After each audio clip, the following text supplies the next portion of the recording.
chers compatriotes, je vais parler d'une grande nation, le Sénégal.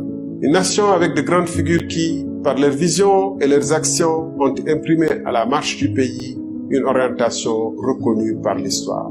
Je suis héritier de cette histoire et fils de cette terre à qui je dois ce que je suis.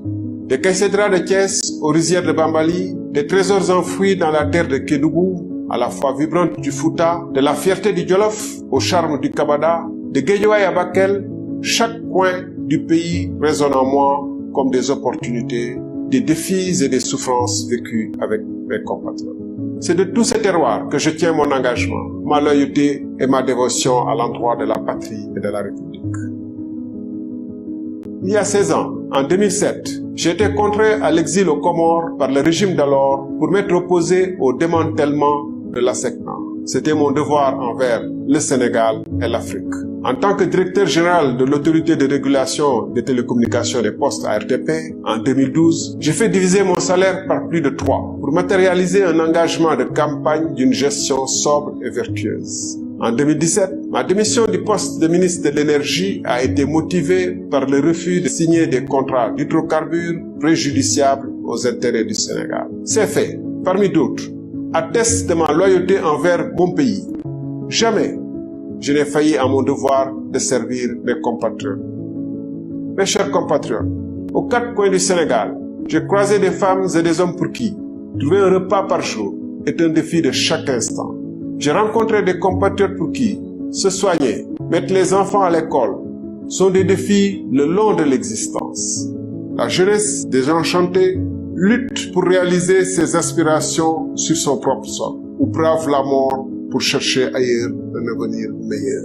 Les services publics, tels que les hôpitaux et les écoles, sont déficients sous le regard impuissant des professionnels de première ligne. Les paysans restent emprisonnés dans la misère, tandis que les travailleurs peinent à subvenir aux besoins de leur famille. Dans le même temps, une petite clique de politiciens milliardaires émerge des décombres de notre économie. Le fossé entre la souffrance du plus grand nombre et l'arrogante richesse d'une élite politique s'agrandit. Les événements tragiques qui ont ponctué ces 2 dernières années montrent comment cette injuste répartition des richesses et des sacrifices est une menace pour la stabilité. Mes chers compatriotes, le moment est arrivé pour notre nation de redécouvrir sa voie, celle de l'espoir, de la justice, de la connaissance, de l'égalité, de sa propre réalisation.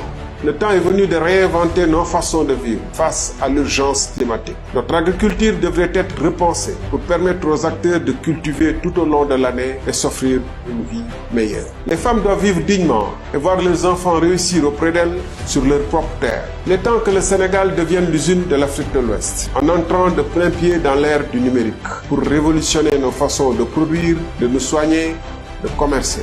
Le Sénégal sera un modèle de bouleversement fécond que la révolution numérique peut créer en Afrique et ailleurs. Nous ferons du Sénégal l'Académie de l'Afrique de l'Ouest. Nous ferons du Sénégal la clinique où l'Afrique de l'Ouest viendra se soigner. Pour cela, il faudra repenser notre modèle d'éducation à travers des écoles et des daras modernes qui préparent nos jeunes à une vie de compétition mondiale sans renier nos valeurs. La corruption et la mauvaise gouvernance doivent être éradiquées. Sans cela, aucun développement n'est possible. Ce sera là notre priorité. Mes chers compatriotes, il est venu le temps pour le Sénégal de réaffirmer sa grandeur. Il est venu le temps de construire une république des valeurs. Le moment est venu de libérer le potentiel de la Sénégalaise et du Sénégalais. Pour tout cela, pour le Sénégal que j'aime profondément et que je souhaite réenchanter, que je suis candidat à l'élection présidentielle du Sénégal. dama ñëw tey ngir ñu waxtaanee la ñu bokk. mooy suñu réew. Sénégal amul werante ni réew bu ñu ràññee la ci biir Afrique. ci jamono yu yàgg ba tey Sénégal dafa nekk lampe Afrique gi wu xàll yoon di wane taxawaay saa yu Afrique soxla. suñu maam yi ba léegi wane nañ fi xam-xam ngor jom fit ba nga xam ne réew gu ñuy déglu la di ko ràññee ci biir Afrique. soxloon mooy fàttali fu ma jaar ak wàllum politique at yi weesu. jëlee nañ ma fi yóbbu ma fa Comores rawale ma foofu.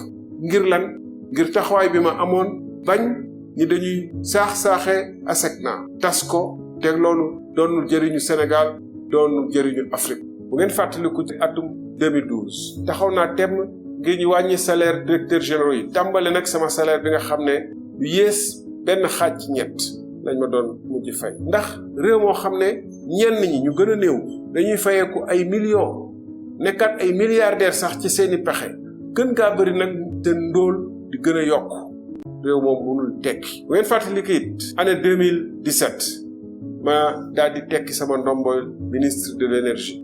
lu ko waraloon mooy contrat yi bon yi nga xam ne dañ ko bëggoon ba siife ko ci lu jëm ci suñu pétrole ak suñu gaz. yooyu xeetu contrat ñoom ñoo indi suñu géej gi jeex te amuluñu njëriñ. yooyu contrat moom moo indi suñu phosphate bi amuluñu njëriñ, suñu wurus gi amuluñu njëriñ, suñu zircon bi amuluñu njëriñ ci biir Sénégal. moo taxoon ma taxaw xeex yooyu. waaye tey jii ci jamono yi ñu toll Afrique mu ñuy teg bët te jaaxle ci tolluwaayu Sénégal. suñu doom yaa ngi dem ci géej gi. lu ko waral mooy dund gu tar gi nga xam ne sénégalais yi moom la ñuy dund ci biir réew mi. lu ko waral mooy ñàkkum xëy bi fi nekk. lu ko waral mooy liggéey ñàq te mënoo ci jëriñu. nga nekk béykat béy te sa mbéy mënoo ci njëriñ. nga nekk sàmm sa sàmm mënu la tekkil dara. nga nekk ak napp nekk ci géej gi amul dara ngir contrat yu bon. mbokki Sénégal amul sikki sàkk ni bu ma yàlla dénkoon réew mi dinaa taxaw doomu réew taxaw gor ngir yooyee dañ fii ci biir réew ngir sénégalais yi am xëy. waaye du yem foofu dañ taxaw ngir Sénégal nekkaat usine Afrique de l'Ouest nga xam ne dinañ fi liggéey yoo xam ne dina jëriñ Sénégal waaye dinañ ko sax yóbbu di jaay bitim réew. war na mën a nekk te dina nekk incha allah ndax réew yu koy def ci àdduna bi ëppale wuñu dara ëppale wuñu ressources naturelles ëppale wuñu pexe ëppale wuñu xam-xam. dinañ taxaw ngir Sénégal nekk foo xam ne fa la ñuy jublu ngir mun a faju. en tout cas Afrique de l'Ouest ku fi bëgg a faju da nga ñëw Sénégal ku fi bëgg a jàng dina nekk sa université day indi fii seen doomu ñuy jàng. loolu lépp dina nekk yoo xam ne day suqali koomu Sénégal indil xale yi xëy lu gën a ñàkk ci réew. gis-gis moo yorum réew nekk ci ay xeetu xarala yu bees li ñuy wax révolution numérique war nañ ko dugal Sénégal ngir soppi nu ñuy fajee ngir soppi nu ñuy béyee ngir soppi nu ñuy nappee ngir soppi lépp lu ñuy def nu ñuy jëndee jaayee nga xam ne soble mënul nekk di yàqu fële ci Kajoor wala di yàqu fële ci Lompul fekk ñi ko soxla fii mënuñu jot soble bokk ci Sénégal. ñee tax ma bëgg a fasanteeg yéen kóllëre signé ak yéen contrat bi nga xam ne ci atum 2024 ci présidence de la république lañ koy signé. xam ngeen nag ni nit koo xam ne du wor ngeen di koy seqal nit koo xam ne kàddoom kàddu la nit koo xam ne réew mi moo ko gënal boppam. ñu ñuy leen di dig daje ci 2024 ngeen tànn république des valeurs ak candidat Thierno Alassane Sall qui est président de la République.